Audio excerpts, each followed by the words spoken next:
So EASports FC 24's beta has been out for about 10 days now, and the full release is in about 1 month. So now that we've had some hands-on experience, here are some things to look forward to in the EAFC release. One of the first things that me and many other people noticed when they first started a game is that you now have to hold to skip. And you might think that's really annoying, and it is. You can actually change it in the settings, but it is on by default, which doesn't make any sense. Next up, we've got the addition of women in Ultimate Team. And yes, you are going to be able to have men and women playing alongside each other, but the chemistry between men and women actually makes sense. So there's two ways that men and women are going to be able to link, and it's by their nation and their club. The example that EA gave is Lauren James and Reece James. They will get a perfect link because they're playing for the same team and country. But for another example, Lauren James won't link with Van Dijk because Van Dijk plays for Liverpool and Lauren James plays for Chelsea, even though they are in the Prem, but, you know, Women's League and Men's League. Coming in at number 3, we have position modifiers are getting removed. You might think this isn't that big of a change, but it actually is. If you look back in the past and think of the amount of times you've had to apply a position modifier to a player to be able to fit into a certain SBC, you won't need to do it anymore. It's also the same as using a player in a different team in a different position, so when you're switching between two teams, you don't have to change the position because that would be annoying. But one thing a lot of people are unsure about is that if you search for a specific position, will it show everybody that can play in that position or just a regional one?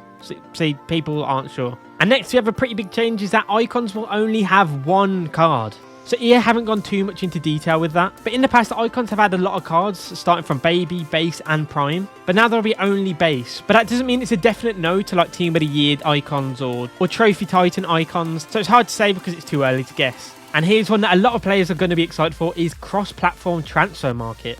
This is a massive one for a lot of players because it means that there's going to be tons of players now. Not saying that there weren't a lot before, but there's going to be even more. And not only does it mean there's going to be more players listed on the market, but it's also going to be more people searching to buy your items. So it's a good thing.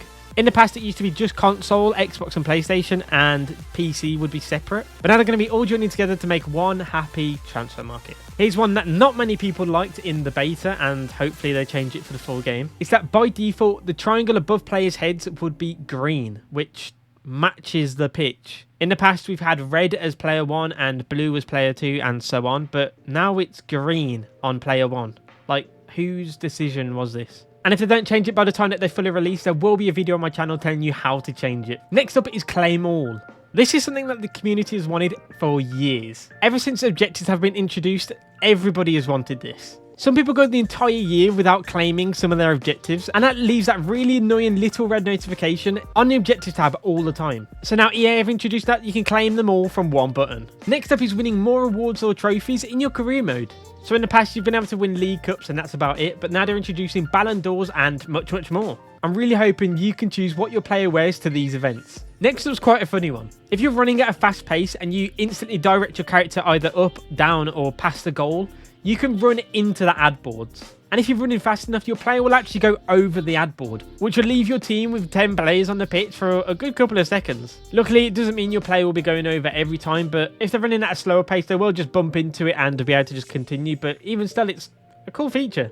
And next up are some different camera angles during fouls and injuries. And in the beta, we've been able to see ref cams and manager cams. The manager camera one being more so in career mode, and you can literally watch the match from the sidelines.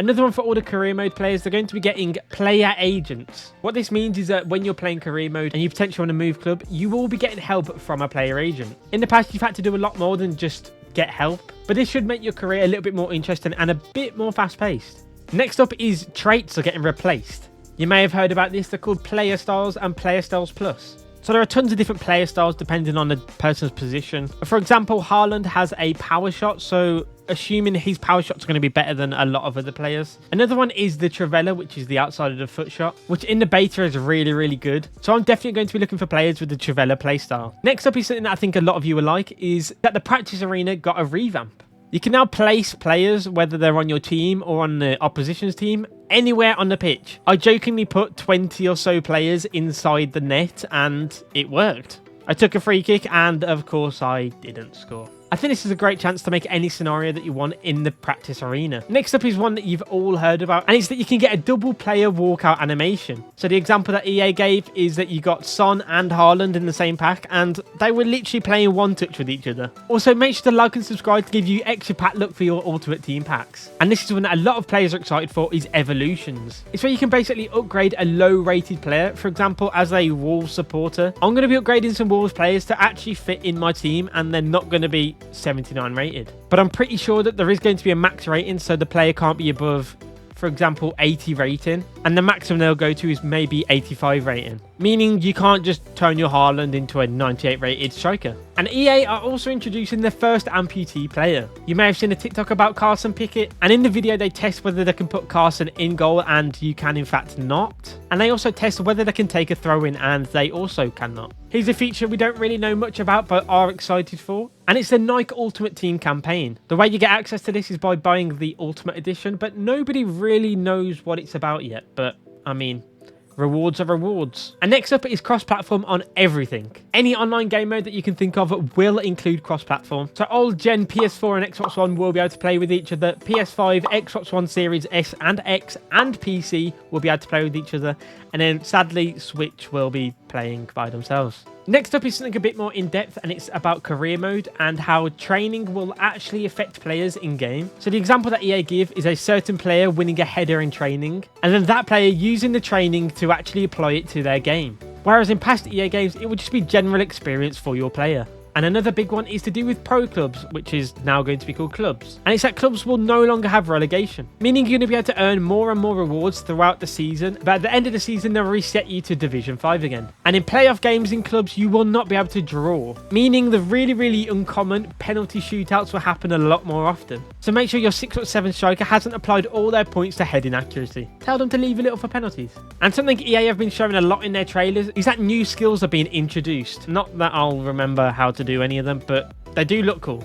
And just to remind you, the additional pre-order bonus that actually ends tomorrow will unlock you a free hero card in November 27th. And finally, the last one is that Ultimate Team pack luck will change massively, or at least people are speculating. So over the years, every single pack that you open has been individual luck, whereas people think that the more you open packs, the better your luck's going to be the next pack. So if you found this video helpful, please make sure you like and subscribe if you haven't already, and leave a comment down below what you're most excited for. I've been Harry, and I'll see you in the next video.